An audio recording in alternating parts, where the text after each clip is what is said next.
Now, again, the rate today on a 7/1 ARM is an amazing 2.75%, APR 3.03%. So give us a call today at 800-QUICKEN. That's 800-QUICKEN, or visit us at QuickenLoans.com. For J.D. Power and Associates award information, visit jdpower.com. Adjustable rate subject to change. Call us for cost information. Equal housing lender. Licensed in all 50 states. NMLS number 3030.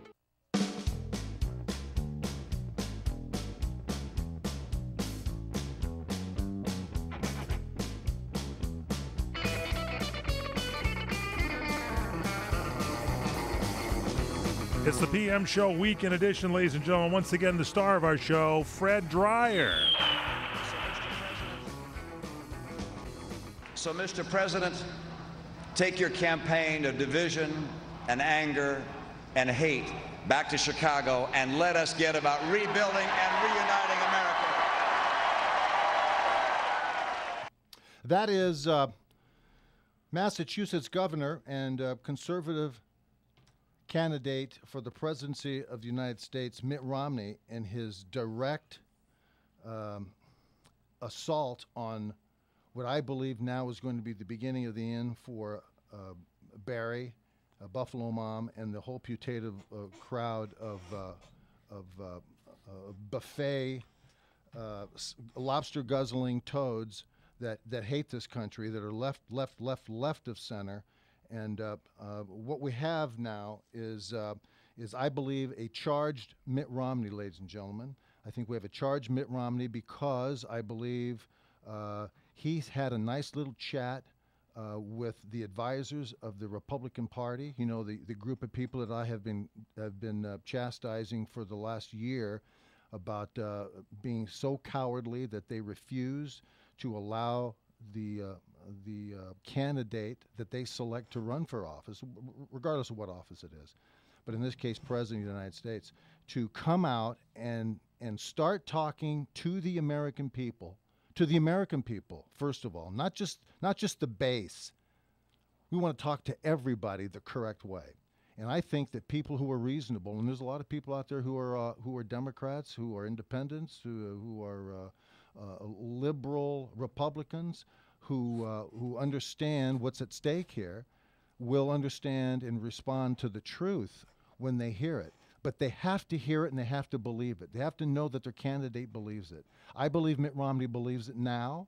I thought he was a business guy who was above the fray and was going to be steered by the advisors of the Republican Party. It's clear to me that I believe that this is a direct this choice of Paul Ryan is a direct insight as to Mitt Romney's belief in this country and right of center politics, right of center constitutional conservatism, and he's picked a man who I believe is absolutely the perfect running mate right now to articulate common sense, reason, and what is self-evident, and not apologize for it, and not have any qualms at all about being attacked by the news media, to being attacked by the left, by the group, and we all know who they are. You know,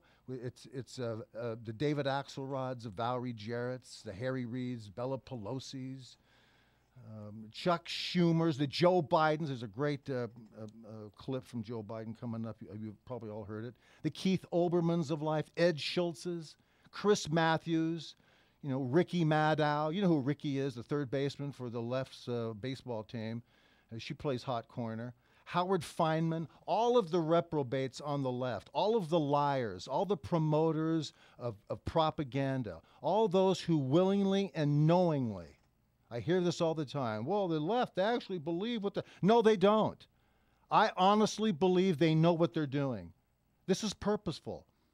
This is purposeful. It's purposeful that Barack Obama doesn't love this country. He hates it. He wants to change it. He wants to detune it. He wants to turn this this beautiful driving machine into a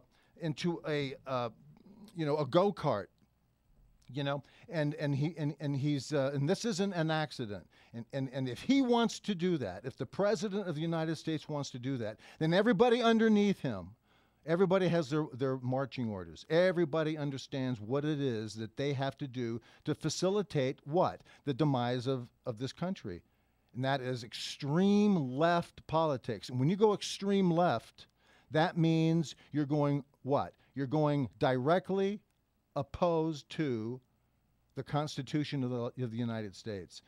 Politically speaking, and in any other way that you want to talk about it, the Constitution is right of center politically, on the political scale. It is right of center. It is a sanctity of common sense and reason. Once we speak politically in this country because everything's been politicized.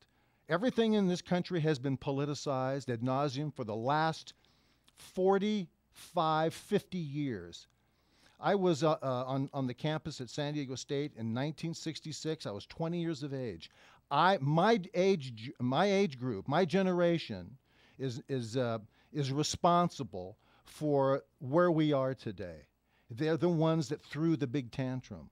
I talked about the big tantrum because that's exactly what it is. It's an emotional explosion of narcissism, pure and simple.